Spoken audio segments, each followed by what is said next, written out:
মধ্যপ্রাচ্যের উত্তপ্ত মরুভূমিতে এবার কি তবে অন্য কোনো আগুনের সংকেত?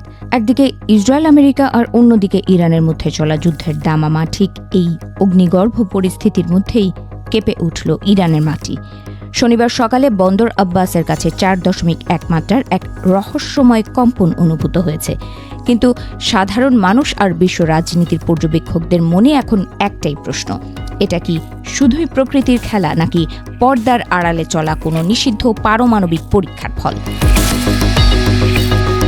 মার্কিন ভূতাত্ত্বিক জরিপ সংস্থা ইউএসজিএস জানিয়েছে, ইরানের বন্দর আব্বাস শহর থেকে প্রায় 74 কিলোমিটার পশ্চিমে এই কম্পনটি আঘাত হেনেছে। মাটির মাত্র 10 কিলোমিটার গভীরে ছিল এর কেন্দ্রবিন্দু।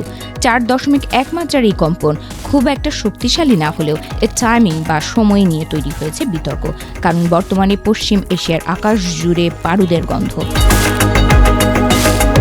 এই মুহূর্তে ইরান এক চরম অস্থিরতার মধ্য দিয়ে যাচ্ছে। আমেরিকা ও ইসরায়েল গত কয়েকদিন ধরেই ইরানের পরমাণু কর্মসূচি রুখতে একের পর এক বিমান হামলা চালাচ্ছে। তেহরান বারবার তাদের পারমাণবিক আকাঙ্ক্ষাকে শান্তিপূর্ণ বলে দাবি করলেও পশ্চিমাদের চোখে ইরান এখন এক বিপজ্জনক পরমাণু শক্তি হওয়ার দোরগোড়ায়। আর ঠিক এই সময়ে এই কম্পন জল্পনার আগুনে ঘি ঢেলেছে।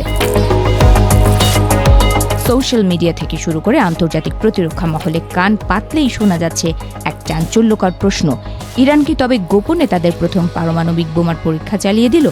সাধারণত ভূগর্ভস্থ পারমাণবিক বিস্ফোরণ ঘটালে ঠিক এই ধরনের মৃদু ভূমিকম্পের মতো কম্পন তৈরি হয়। যদিও সরকারিভাবে কোনো পক্ষই এই দাবির সত্যতা নিশ্চিত করেনি, কিন্তু গুঞ্জন থামার লক্ষণ নেই। ইরানে মাটির নিচে এমন রহস্যময় নড়াচড়া এই প্রথম নয়। চলতি সপ্তাহের গত মঙ্গলবারই দক্ষিণ ইরানের গেরাস অঞ্চলে 4.3 মাত্রার আরও একটি ভূমিকম্প অনুভূত হয়েছিল। পরপর এমন মৃদু কম্পন কি স্রেফ ভৌগোলিক চ্যুতি নাকি মাটির নিচে চলছে অন্য কোনো মহড়া, তা নিয়ে দ্বন্দ্বে আছেন খোদ বিশেষজ্ঞরা। এখন পর্যন্ত পাওয়া খবর অনুযায়ী বন্দর আব্বাসের এই কম্পনে বড় ধরনের কোনো প্রাণহানি বা জানমালের ক্ষতির খবর মেলেনি, তবে উপকূলীয় অঞ্চল হওয়ায় স্থানীয়দের মনে সুনামি আতঙ্ক ছড়িয়ে পড়েছিল। আবহাওয়া দফতর এবং বিশেষজ্ঞরা অবশ্য দ্রুত আশ্বস্ত করেছেন যে এই মাত্রার কম্পনে সুনামির কোনো আশঙ্কা নেই, কিন্তু মানুষের মনে যে আতঙ্কের বীজ বোনা হয়েছে তা সহজে মেটার নয়। তেহরান বরাবরই বলে আসছে তারা কোনো পারমাণবিক অস্ত্র তৈরি করছে না, কিন্তু আজকের এই কম্পন তাদের সেই দাবিকে আবারও চ্যালেঞ্জের মুখে ফেলে দিয়েছে।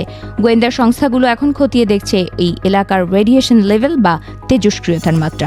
যদি সত্যি এর পেছনে কোনো সামরিক কর্মকাণ্ডের প্রমাণ মেলে, তবে যুদ্ধের মোড় ঘুরে যেতে পারে যে কোনো মুহূর্তে।